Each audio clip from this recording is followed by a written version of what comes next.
Você tem que lembrar que o diagnóstico da hérnia é clínico com base apenas na história e no exame físico. Só a necessidade de solicitação de exames complementares quando houver dúvida. Não vão pedir ultrassom de parede abdominal, que é o exame inicial, ou outro tipo de exame complementar para dar o diagnóstico de hérnia. Se você tem uma queixa de hérnia, examina, nota a hérnia, está feito o diagnóstico. Não precisa de exame complementar. Mas então como seria essa história clínica? Como é a apresentação clínica de um paciente com hérnia? Por óbvio, o mais comum seria um abaulamento ou uma tumefação redutível. O paciente faz esforço, aumenta a pressão abdominal, aquele conteúdo herniário sai e volta. Então, abaulamento ou tumefação redutível é a queixa mais clássica. Mas a gente tem outros tipos de problemas que podem aparecer. Por exemplo, o paciente pode ser assintomático. Você descobrir uma hérnia apenas no exame físico ou em algum exame complementar de imagem que ele fez por outro motivo. Nesses casos, nem sempre está indicada a cirurgia, ok? Mas sintomas importantes: dor, desconforto ou peso, principalmente na virilha, e aí a chave para o diagnóstico, relação com o esforço físico. Então lembrar sempre essa relação com o esforço físico, né? Qualquer sintoma, dor, desconforto, abaulamento, peso, alguma coisa que aparece no esforço físico, na tosse, quando carrega peso, fique atento, pode ser uma hérnia. Algumas vezes essa tumefação, esse abaulamento é fixo, irredutível. Nesse caso, temos uma hérnia presa no cárcere, encarcerada. Isso aí é importante. Lembre-se que as hérnias podem aparecer em orifícios naturais ou em orifícios artificiais, como hérnias incisionais.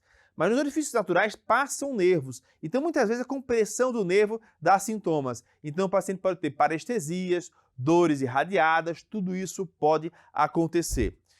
Em outras vezes, o paciente já se apresenta clinicamente como complicação. Por exemplo, uma obstrução, intestinal, um quadro de abdômen agudo obstrutivo. Fica a dica: as duas principais causas de abdômen agudo obstrutivo por obstrução de intestino delgado são hérnias e bridas. E nas hérnias, sempre que houver obstrução, o tratamento é cirúrgico. Já nas bridas, é preferencialmente clínico. Vale a pena você gravar também essa informação.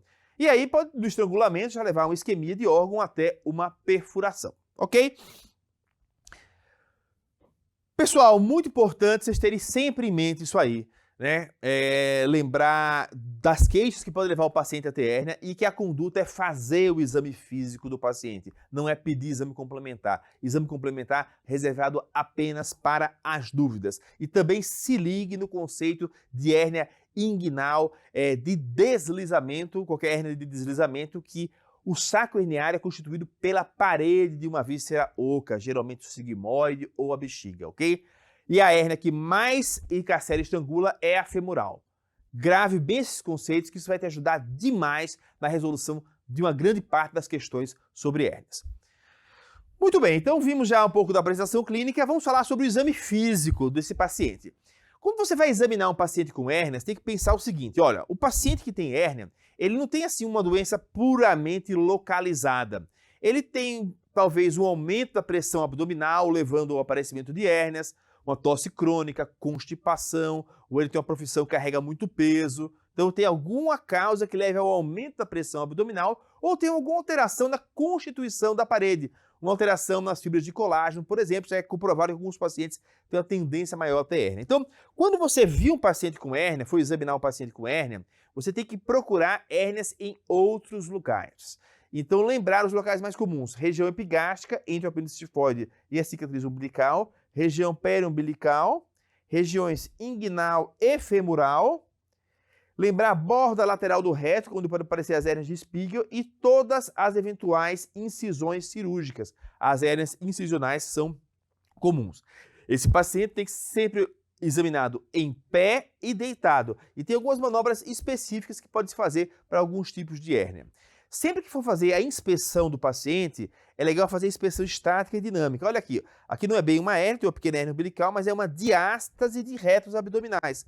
quando você viu, quando o paciente vai levantar, vai fazer esforço para levantar. Então, você pegar o paciente, mudar de fazer manobra de valsalva ou tentar levantar como que vai fazer um abdominal, ele vai aparecer o abaulamento na parede abdominal. Então, lembrar, paciente sempre em pé e deitado, isso é importantíssimo em provas práticas, principalmente.